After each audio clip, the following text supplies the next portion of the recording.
दारुल्लूम मुहम्मदुर रसूलुल्लाह सल्लल्लाहु अलैहि वसल्लम वाई समड़याल सियालकोट। ये हमारे मदरसे की बाहर की तरफ से सारा मंज़र है।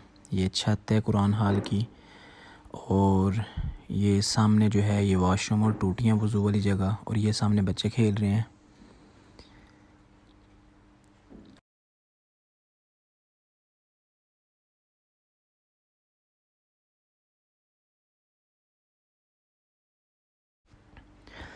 ये हमारा किचन है, यहाँ पर बच्चों का खाना वगैरह बनता है, और बर्तन वगैरह सारा कुछ अभी इधर ही पड़ा हुआ है। ये सारा कुछ इस वजह से इधर पड़ा है क्योंकि अभी खाना हम मस्जिद में बनाते हैं। और ये वाली जो जगह है अभी यहाँ पर बस मदरसे का सामान गोदाम वगैरह के लिए इस्तेमाल करें हम इसको। और ये ऊपर छोटी सी गैलरी बनाई है जिसमें सारा सामान वगैरह पड़ा हुआ है। ये बाहर की तरफ से मंज़र है डेरे वाली साइड से, और ये सड़क की तरफ से जो दीवारें हैं अभी इनका प्लस्तर होने वाला है। ये मदरसे के वाशरूम है, तकरीबन 12 के करीब वाशरूम है, और ये कुरान हाल।